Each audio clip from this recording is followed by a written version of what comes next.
ხო?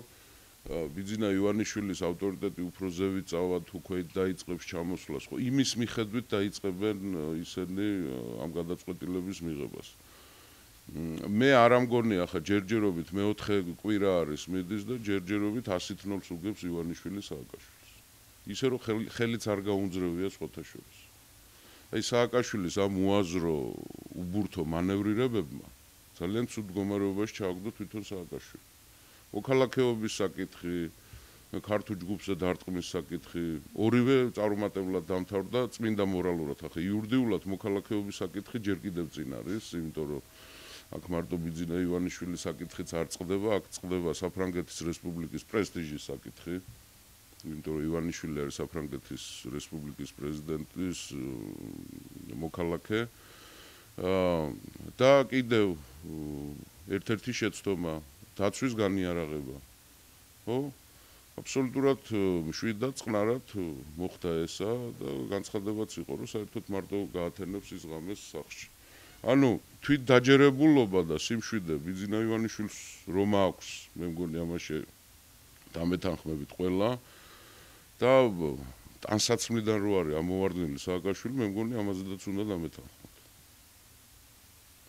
ახლა ჭკვიანი განცხადებებით და ზომიერი განცხადებებით ის არასდროს არ გამოირჩეოდა სააკაშვილი, მაგრამ ამ ბოლო დროს საერთოდ ამხედრებული էր. ამხედრებული სისულელეების კორიანტელი აქვს დაყენებული. 10 დღის წინ გვეუბნებოდა, რომ ქართულმა ღვინომ ფაქტიურად წალეკა მთელი მსოფლიო ბაზარი და გუშინ სამტრანსპორტის დირექტორი გააგდო. ყუჟნაბიჯები დადის თურმე. ახლა გადაწყვიტა თურმე, რომ ასაკოვანი ხალხი არ შეიძლება ამოაგდოთ ქვეყნის ცხოვრებიდან. ანუ დარეტიანებულია სააკაშვილი. ეს არის ფაქტი რა. ამაზე ნუ ვიდავებთ, სააკაშვილი ივანიშვილის მოსვლით პოლიტიკაში არის დარეტიანებული. ეს რეტი რამდენ ხანს გაძლებს, დროზე მოვა ჭკუაზე, არ მოვა და საერთოდ ასეთი დარჩება მთელი ცხოვრება, მე ვერ გეტყვით. არ არის გამორიცხული, რომ ისინი ჭკუაზე მოვიდნენ და უფრო ჭკუაზე მოსვლაში მე არ გულისხმობ, რომ კარგ საქმეებს გააკეთებენ, პირიქით უფრო უარესებს გააკეთებენ, იმიტომ რომ კარგს მე ამ ადამიანებისგან არ ველი, ნაცებისგან. არის ასეთი მცნება, მათ არ აქვთ მარჯი. მარჯი არ აქვთ. მათ არაფერი კარგი არ გამოუვათ უკვე ხელი. მათ ისეთი ზღვარი გადალახეს, რომ კარგიც რო უნდოდეთ, ისიც აღარ გამოუვათ. მარჯი არ აქვთ მათ. ამიტომ მოვლენები იქნება ძალიან საინტერესო, ძალიან სახიფათო. მე მინდა ყველა გავაფრთხილო და მით უმეტეს როცა უპასუხისმგებლო ოპონენტთან აგაქვს საქმე.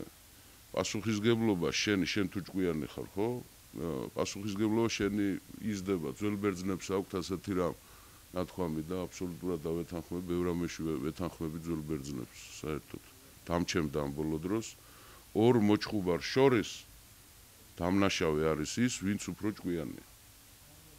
ამიტომ შეცდომები არ უნდა დაუშვას ჭკვიანმა. მით უმეტეს ამ ჭკვიანმა თუ იცის, რომ მეორე მხარეს არის სულელი.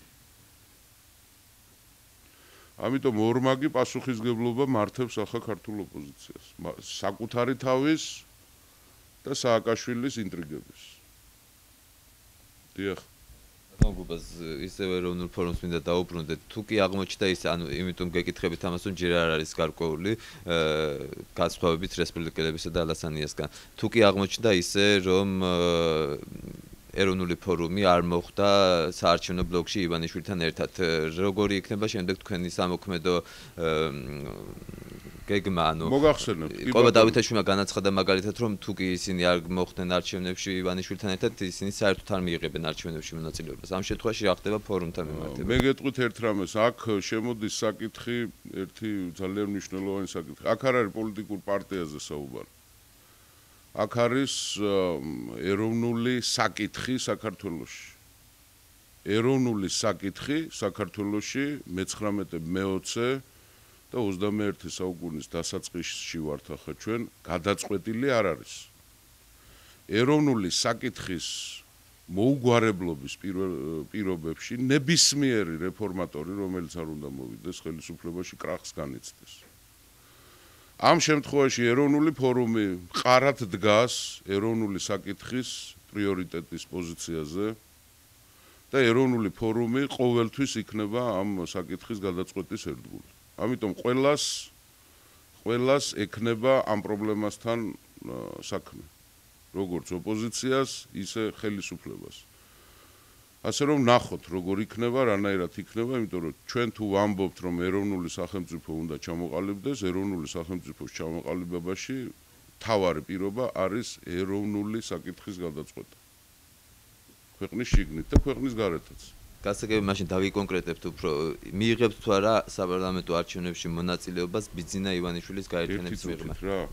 მე გითხარით, ძალიან ბევრი რამ არის გასარკვევი, ძალიან ბევრი კომბინაცია შეიძლება ეწყოს. ამიტომ ჩემი გამოსვლის შუა წელში გითხარით, საერთოდ გარკვეული არ არის, როდის იქნება არჩევნები და რა პირობებში იქნება, ხო? ამიტომ ამაზე საუბარი ეს არ არის ანალიზი, არც ჩემი მხრიდან და არც თქვენი მხრიდან შეკითხვა ანალიზის შესახებ. ეს არის მარჩიელობა. და მარჩიელობა ჯერ არ დამიწყია მე პირადად. არა, ამას იმიტომ გეკითხები, ყობა დავითაშვილმა. ყობა დავითაშვილმა რა განცხადება? ყობა დავითაშვილი არის ხალხის პარტიის ლიდერი, მე წარმოვადგენ ეროვნულ ფორუმს. ეს არის ორი განსხვავებული პოლიტიკური ორგანიზაცია. დიახ. ივანიშვილთან დაკავშირებით მინდა დაგისვათ კიდევ ერთი კითხვა, რომელიც საზოგადოებაში აქტიურად ისმება, ასევე საზოგადოების ნაწილს უჩნდება კითხვა, სად იყო მაშინ ბიძინა ივანიშვილი, როდესაც იყო 7 ნოემბერი, როდესაც ბადრი პატარკაშვილი გამოდიოდა ბიზნესმენთა ფედერაციაში და საუბრობდა ბიზნესის შევიწროებაზე. ეს ჟურნალისტებმა უნდა დაუსვათ. ანუ თქვენ შეხვედრის დროს თუ გქონდათ შეკითხვები ამ მიმართულებით და არ გიჩნდებათ? მიკითხია მისი მოკლე ბიოგრაფიული ცნობები. სად იყო ამ ამ წელს, სად იყო ამ რიცხვში, ამაზე ჩვენ საუბარი არ გქონია. ეს არის თქვენი პრეროგატივა პრესის. იბრძანდით, იშრომეთ, იწვალეთ, გაარკვიეთ, დაუსვით ეს შეკითხვები. რა პრობლემაა? ბატონო, პოლიტიკოსისთვის, რომელიც აპირებს სამომავლო თანამშრომლობას ბიძინა ივანიშვილთან, წესით ესეც საინტერესო უნდა იყოს, ხო? არ არის ეს მთავარი საინტერესო საკითხი ჩემთვის პირადად. ნამდვილად არ არის. შეიძლება აი შეკითხვები რომ მქონდეს ბიძინა ივანიშვილთან, ჩემთვის შეკითხვების ნუსხაში შეიძლება იყოს 1/30 მე-40 შეკითხვა ეს. გაცილებთ უფრო სხვა რაღაცები მაინტერესებს მე. ძალიან ბევრი რამ მაინტერესებს. ხედვები სახელმწიფოს შესახებ, როგორ წარმოუდგენია, რანაირად წარმოუდგენია. ძალიან ბევრი შეკითხვები ახლა ამის ნუსხას ნუ ჩავამათვლევიებთ. შეიძლება ბევრი დრო წაიღოს ამა. არა, იმიტომ რომ ჩვენ ერთმანეთ ისე ვიმეორებ. გაცნობა რა არის? გაცნობის დროს ერთმანეთ შეკითხვებს არ უსვამთ. ხო? გაცნობა არის გაცნობა. როცა ორი ადამიანი ან ადამიანების ჯგუფი შეხვდებიან ერთმანეთს, ჩამოართმევენ ხელს, დასხდებიან მაგიდასთან და დაიწყებენ საუბარს. ეს არის გაცნობა. შეკითხვები არც მისი მხრიდან და არც ჩვენი მხრიდან პირველ შეხვედრაზე არ ყოფილა. ერთადერთი საკითხი, რომელიც დაისვა და გადაწყდა და მანამდე წინა სამუშაოები იყო ჩატარებული, ეს იყო ბატონი ნოდარ ჯავახიშვილის საკითხი. და ეს გადაწყდა იმ დღეს საბოლოოდ. ეხებოდა უშუალოდ პიროვნულად ბატონ ნოდარ ჯავახიშვილს და ეროვნულ ფორუმს. მაგრამ ერთ-ერთი თავარი საკითხი ეს იყო. ერთ-ერთი თავარი საკითხი ეს იყო. დიახ. და კიდე მინდა გითხოთ, ბიძინა ივანიშვილმა თავის განცხადებაში განაცხადა, რომ ის აპირებს ხელისუფლებაში მოსვლის შემდეგ აპირებს ევროსტრუქტურებთან დაახლოების პროცესის დაჩქარებას და პარალელურად რუსეთთან ურთიერთობების გაღრმავებას და დაახლოებას. როგორ წარმოგიდგენიათ თქვენ ეს ორი? აი 3000 წლოვანი ჩვენი ისტორია არის ხელოვნება. ჩვენ ქართველებს გვაქვს წარმოდგენილი მთელი ჩვენი ისტორია არის ომის ისტორია.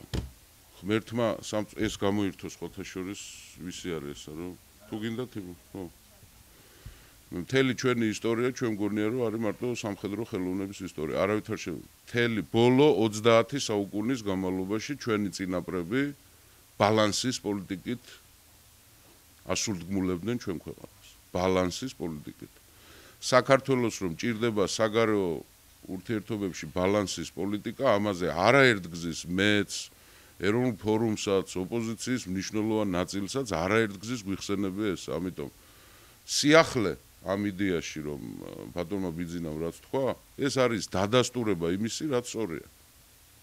თორემ ეს არ არის ახალი გამოგონება. საქართველოს ისტორიას თუ ვინმე იცნობს, მეტნაკლებად კი არა, ნაკლებადაც ვინც იცნობს, ეს არის ბალანსის პოლიტიკა. ყოველთვის ასე გვიწევდა ჩვენ ცხოვრება.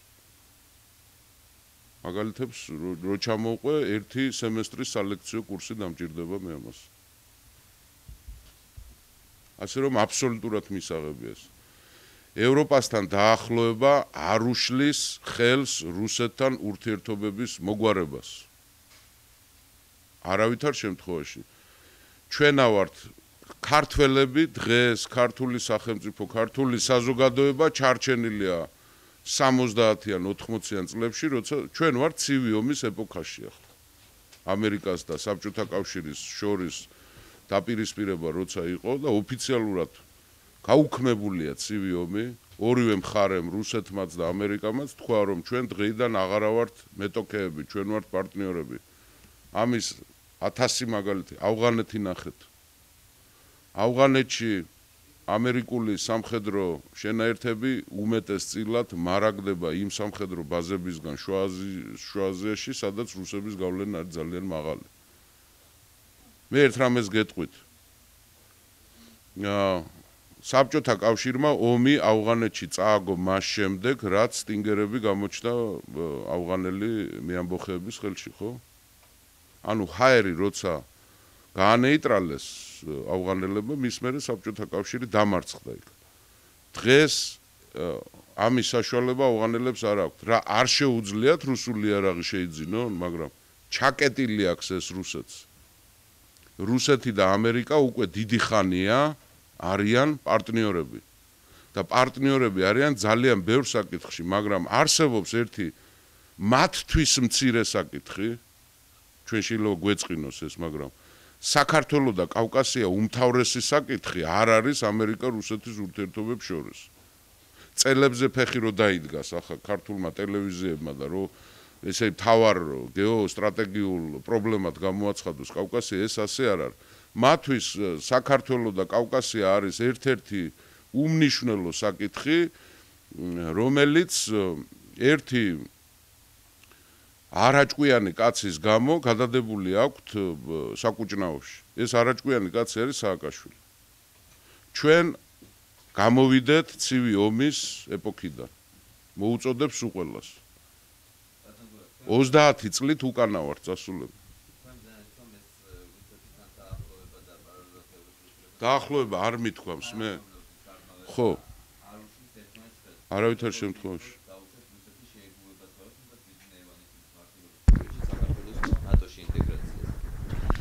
რაც შეეხება ნატოში ინტეგრაციას, ჩემო კარგო, სანამდე ნატოში შევალთ და შეგვიყვანენ, ხო, მანამდე ჩვენ ერთი ძალიან სერიოზული პრობლემა გვაქვს გადასაწყვეტი, სადაც ნატოელები პირდაპირ გვეუბნებიან, ეს თქვენი პრობლემაა, თქვენ თვითონ უნდა გაარკვიოთ, ესაა ტერიტორიული მთლიანობის საკითხი.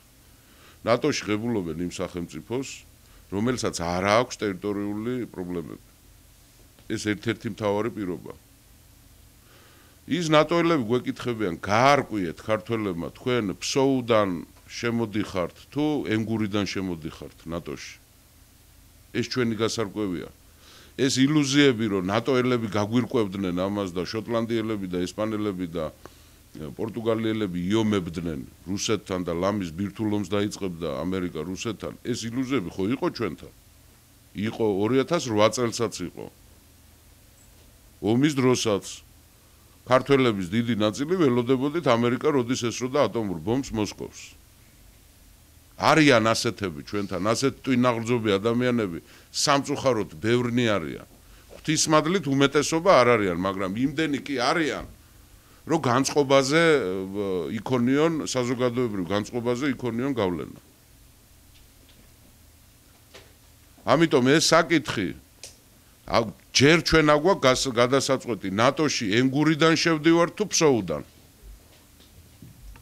ვიცით როგორ შევდივართ? როგორ გვინდა შევიდეთ, ვიცით? თორემ მე ისეთი ქართველებიც ვიცით, რომლებიც იძახენ, რომ აფხაზეთ და ცხინვალიო გაუშვათო და დაანჩენი შევიდეთ ნატოშიო. და ეგ რა არის, იცი? ეს არის 1555 წელს ამასის ზავის მიხედვით ოსმალეთის იმპერია ისტორია არ უყვართ საერთოდ საქართველოში. რა გვინდა კაცო ჩვენ ისტორია ახლა ისედაც ხო ყველაფერი ვიცით. 1555 წელს ოსმალეთმა და ირანმა საქართველო გახერხა შუაში და 3 საუკუნე ვიცხოვრეთ ასე გახერხილებმა ჩემო კარგებო. და თუ ასე გვინდა გავხერხოთ კიდე ეს ქვეყანა. არ ვიცი, მე არ მინდა. ეროვნულ ფორუმს არ უნდა. ჩვენი ხალხის დიდ ნაწილს ასე არ უნდა. ამიტომ ეს აგვაქვს გასარკვევი. რუსეთთან ურთიერთობის გარკვევის საკითხი